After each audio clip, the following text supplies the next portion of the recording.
আসসালামু আলাইকুম, সবাই কেমন আছেন? শুভ দুপুর। আজকে আমি কোরাল মাছের মাথা নিয়েছি একটা। মাথাটা আমি টুকরো টুকরো করে কেটে নিয়েছি, কারণ মাথাটা যদি আস্ত রান্না করতাম তাহলে এর ভিতরে মশলা ঢুকতো না। সেজন্য আমি এখন এই মাথাটার মাছগুলো সব ভেজে নেব। কড়াইতে সাদা তেল দিয়ে দিছি, মাছগুলো আস্তে আস্তে দিয়ে দেবো। বিসমিল্লাহ।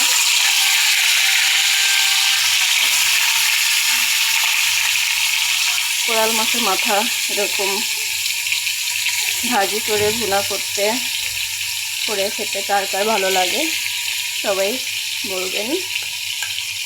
অবশ্য আমার মতো কে কোরাল মাছের মাথা খেতে ভালোবাসেন। এটা আসলে সামুদ্রিক মাছ। মাছের মাথা ভাজি করা হয়ে গেছে, এখন নামিয়ে নেব, কারণ বেশি কড়া করব না, হালকা ভেজে নিচ্ছি। আমি কড়াইতে সাদা তেল দিয়ে দিছিলাম, এখন পেঁয়াজ দিয়ে দিছি। পেঁয়াজটা ভাজা হয়েছে, বেশি কড়া করব না, হালকা করব। এর ভিতর আমি আবার পেঁয়াজ বাটা, আদা বাটা, রসুন বাটা, জিরা বাটা সব দিয়ে দিচ্ছি এক এক করে।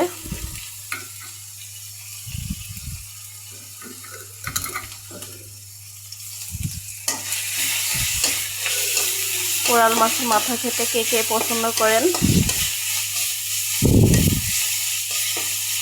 আমি পছন্দ করি অনেক। টমেটো পেস্ট করে নিচ্ছি, আমি টমেটো কুচি করে নিই, টমেটোটা পেস্ট করে নিচ্ছি। আপনারা চাইলে টমেটো কুচি দিতে পারেন।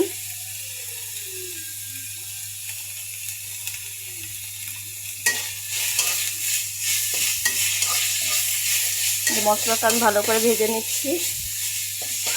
ভাজা হয়ে গেলে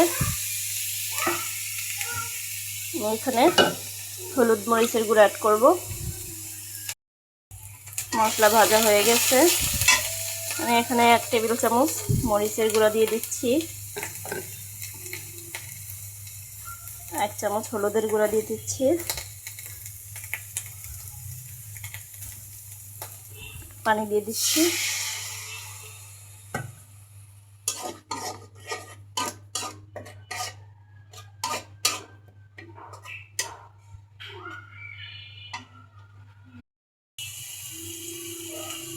মশলা কষানো প্রায় হয়ে আসছে, আমি এখন এই যে টমেটো পেস্ট করে রাখছিলাম, টমেটো পেস্ট করাটা দিয়ে দিচ্ছি।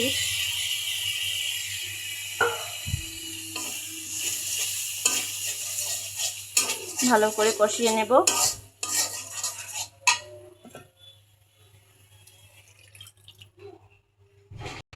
কষানো হয়ে গেছে, এবার আমি মাছগুলো দিয়ে দিব।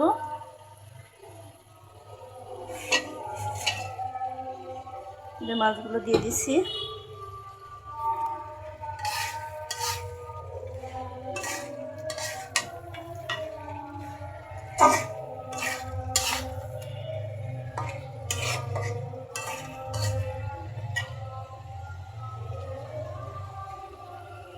মাছগুলো ভালো করে কষিয়ে নিলাম।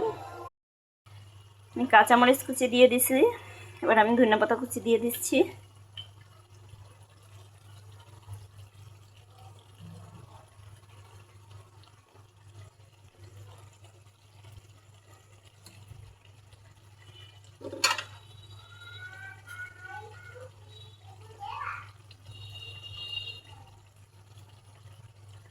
ধনিয়াপাতা কুচি দিয়ে দিলাম।